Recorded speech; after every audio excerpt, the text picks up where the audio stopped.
If we can just bring Vaughn Wilson full screen. There he is. There he is. You don't need to see me anymore. Vaughn, you can hear me well. I hear you well. Can you hear me? I can. I can. I will just say this real quickly to Coach Simmons, and I'll let you take the conversation over, Vaughn. Coach Simmons, we enjoyed watching you at FAMU. Always an entertaining program, very successful. I personally wish you all the best at Duke University, and I hope you have a meteoric rise as you move up to the FBS level. And we really appreciated and enjoyed covering you while at FAMU. And Vaughn, I'll let you take the conversation over. All right.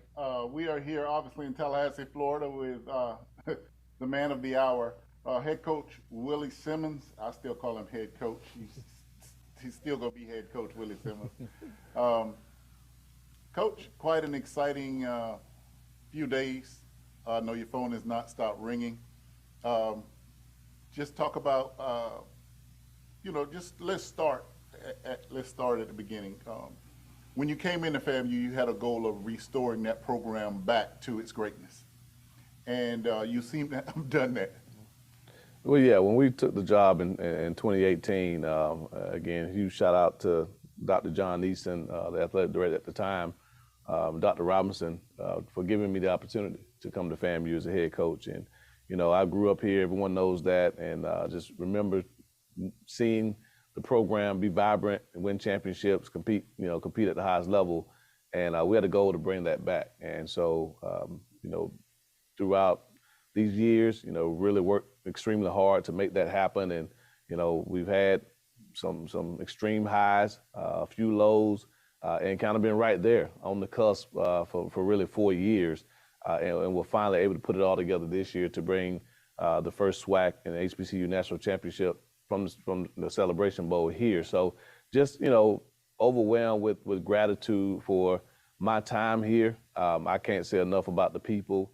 The hardest part of this decision was obviously the student athletes, the guys that I'm leaving behind, but also Rattler Nation, just because of what they've meant to me, to my family, just the overwhelming support, and it's a bittersweet day for me. I'm excited about this new challenge, but also my deepest gratitude is to Rattler Nation and the love that they've given me over the years. But my goal when I got here was to get the program back, and I always said when the good Lord put it upon my spirit to transition me to that next phase, that we would leave the program in a much better place than we found it.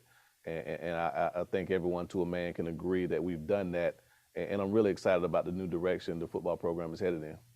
And I want to say 2019 or 2021, when you were heavily pursued by South Carolina, you decided not to go then. What is the difference in is the success of this season in indicating where the program was? Is that the difference in now in you completing your mission than it was then? Yeah, that's a huge part of it. I try my best to be led by the Spirit. My prayer to God is always to lead and guide me. My wife and I are praying people, and we always said when the time was right, God would reveal it. I always felt I had unfinished business at FAMU. In 2019, obviously we had the mythical HBCU National Championship, but I know Rattler Nation really wanted to hold that trophy up in Atlanta as the undisputed national champions. And so even though that offer was enticing, there were a couple of others along the way that were enticing. It didn't feel right without being able to say that we're the undisputed national champion and see that Celebration Bowl trophy here in Tallahassee where it rightfully deserves to be. And so just completion, obviously we talk about our 7 Fs. The number 7 signifies completion. And we really didn't think that our time here, our mission here was complete without that national title. And not saying that when I got it, I was like, I got to go now. But the opportunity presented itself with an individual that I have a ton of respect for, that I've worked with before. Just the situation seems like the right time and the right situation to be a part of. And so, again, makes it not easier to leave because of the success that we've had, but I always said when I left FAMU, I definitely wanted to leave it as a championship program. Well, Coach, you know, your integration into the FAMU Lee um, was amazing. Um, Alumni love Willie Simmons and what you brought and how you integrated with them and everything that you represented and the accomplishments that you made. You and I talked last night. It was just amazing what we saw come out of the FAMU National Alumni Association. And your response to me was, that's why I say there's nobody better than FAMU and the Rattlers. Yeah, no question. Just again, we've always known that Rattler Nation was special, that the family is like none other, and to see what we've been able to do, or we're able to do, in really almost 24 hours, a little over, was just unbelievable. Again, I think that will be a model for other institutions, HBCUs and beyond, to see what coming together for a common cause looks like.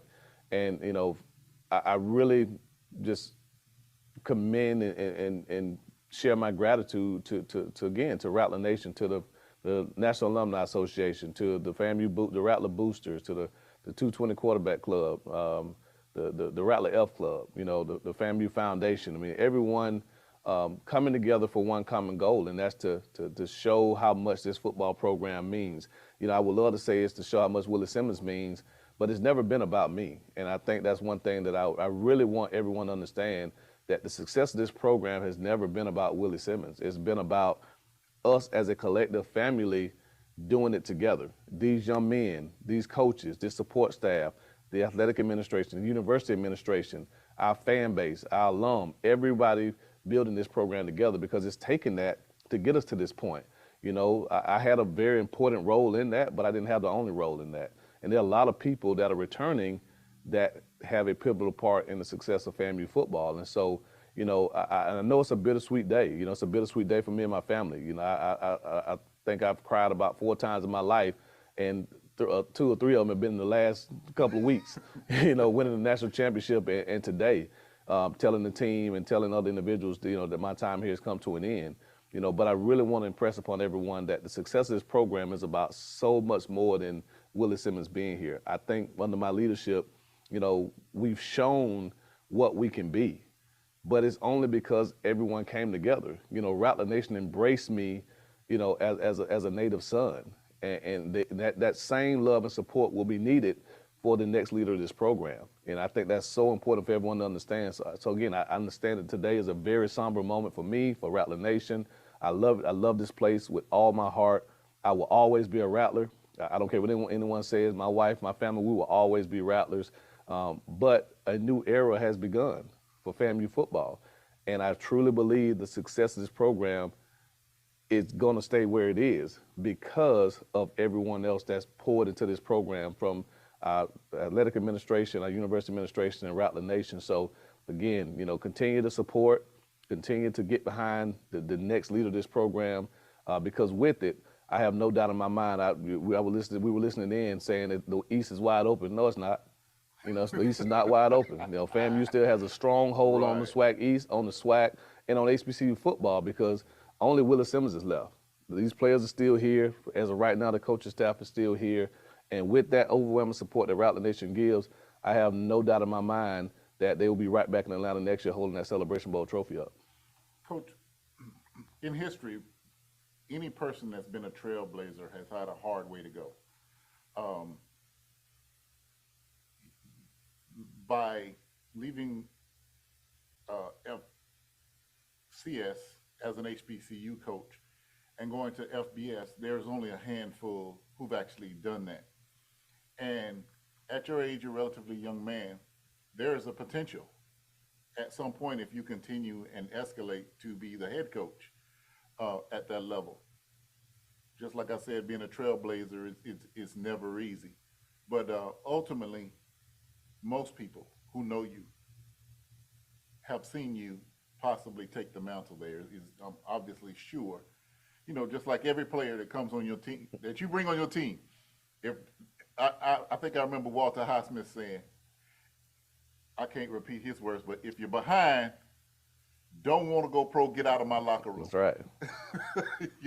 if you don't want the highest and the best for yourself, you know, nobody else can't want it for you. And so this is the beginning of another journey for you. And I think in my mind, from what I've seen, that you're ready to undertake that task. Yeah, I think, as I look at my career and my path, it's ironic that you mentioned players wanting to go to the NFL, and I tell them all the time that when the pro scouts come and they evaluate you, they're checking boxes. They want to make sure that you check all the boxes. And so throughout my coaching career, I've checked many boxes. I've been a play caller. I've been a head coach. I've won a championship. I've put guys in the NFL. We recruited at a high level. We've done a lot of things, and I've checked a lot of boxes off my resume. The one box that I have not checked has been an FBS football coach, Power 5, football coach. I've coached at the mid-major level.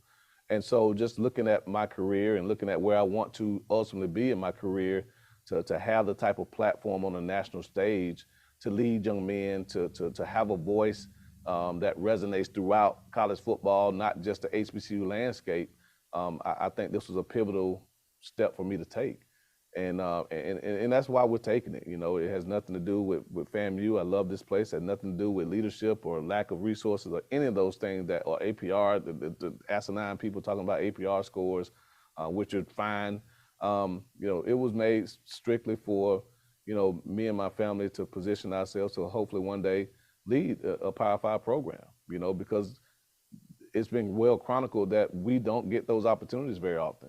And the sad reality of it is, oftentimes we're kind of forced to make these type of decisions in order to do so. There are guys before me that have made similar decisions to leave, head coaching jobs at HBCUs to get to that level and try to navigate these waters of minorities being in positions of leadership. 130 plus FBS programs in America, less than 20 are led by minority head coaches.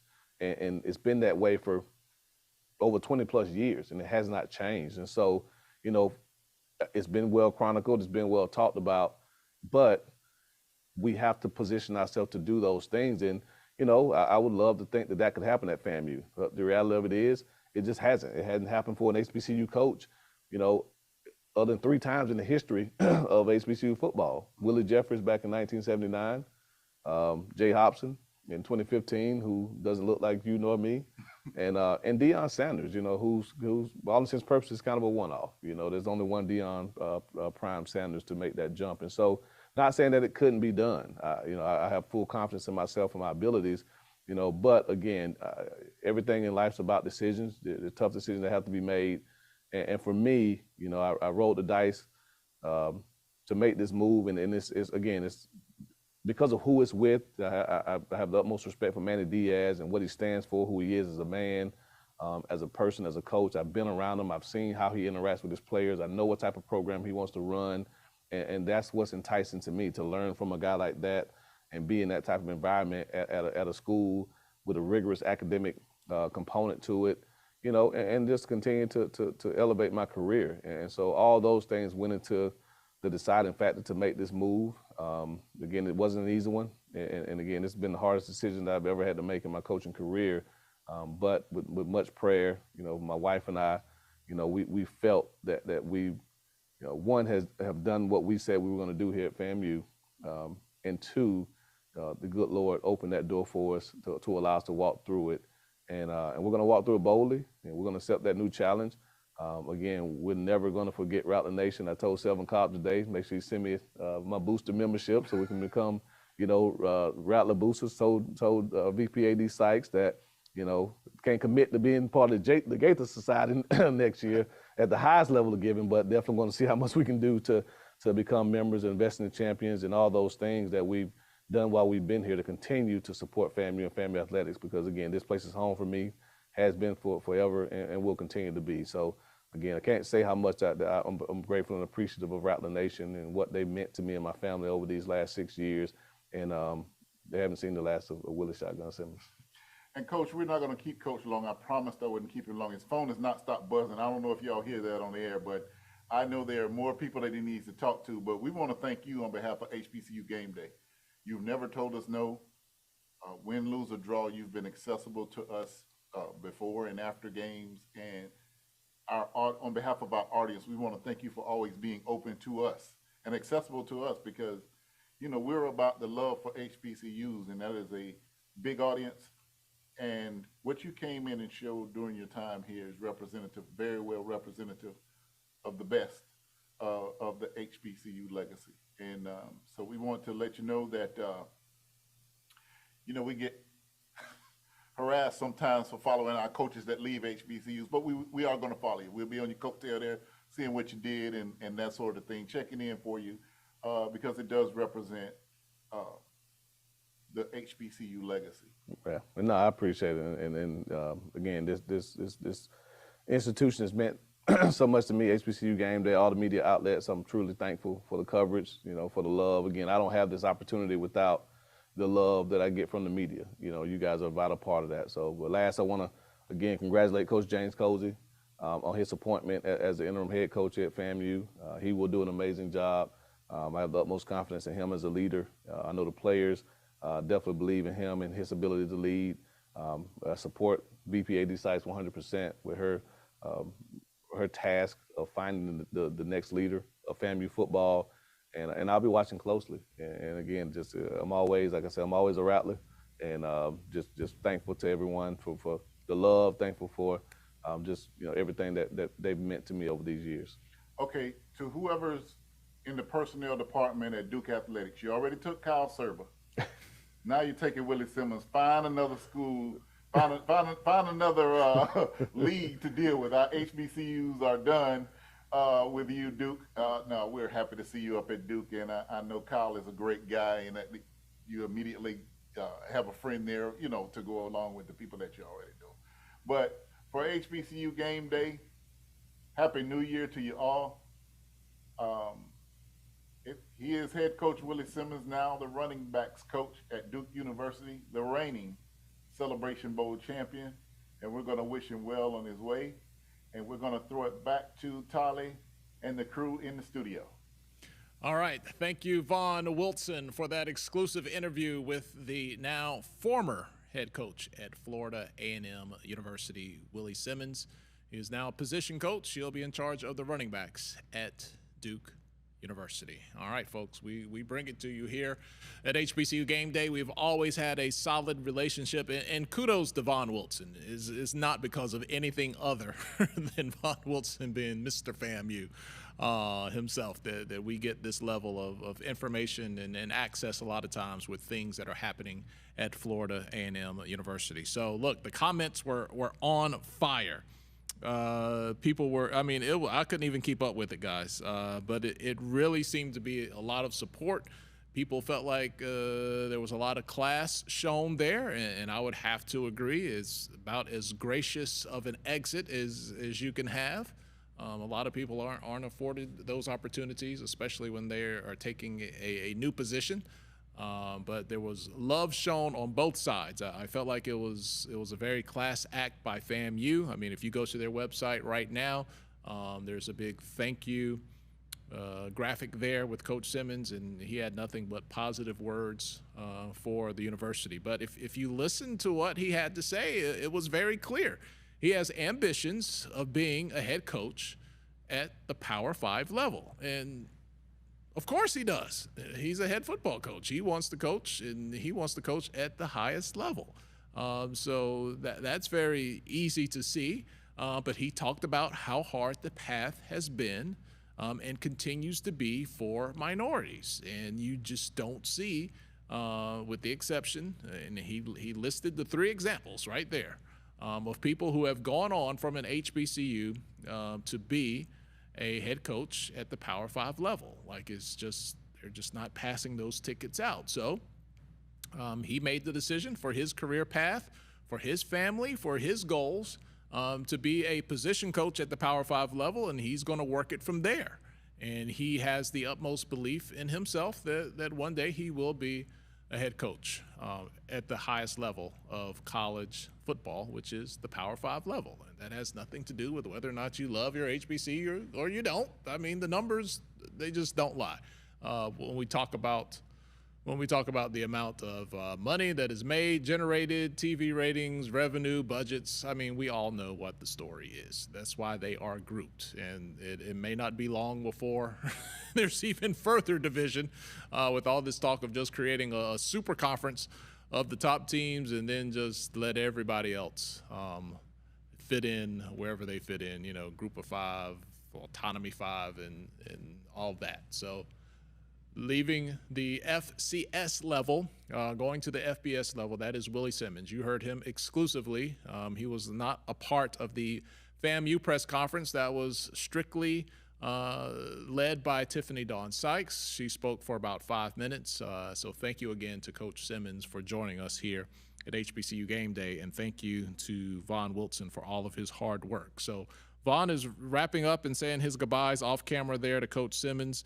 We're going to try to get Vaughn back on the air and kind of get his thoughts on the backside of that interview. Miles, Steve, do we still have Steve, or is Steve, did he check out? I imagine he might have just dropped out. So we will effort Vaughn to get him back on the air here in a minute. Okay, all right. I hear you, Miles, on that. We're going to look through some of the comments here. Is Vaughn, if you can hear me, Miles said you're a little out of focus a little bit, so we want to get you clear before you come in. So excuse me for looking down at the screen. The comments are refreshing so fast. I'm trying to find a good one to express what people are saying here, because as soon as I find one that I like, it just scrolls up to another one. All right, James Jones, I'm going to go with you. James kind of views things a little differently. He says our schools will never be able to consistently be relevant if our own also look at our schools as stepping stones. Well, that's one way that you can look at it.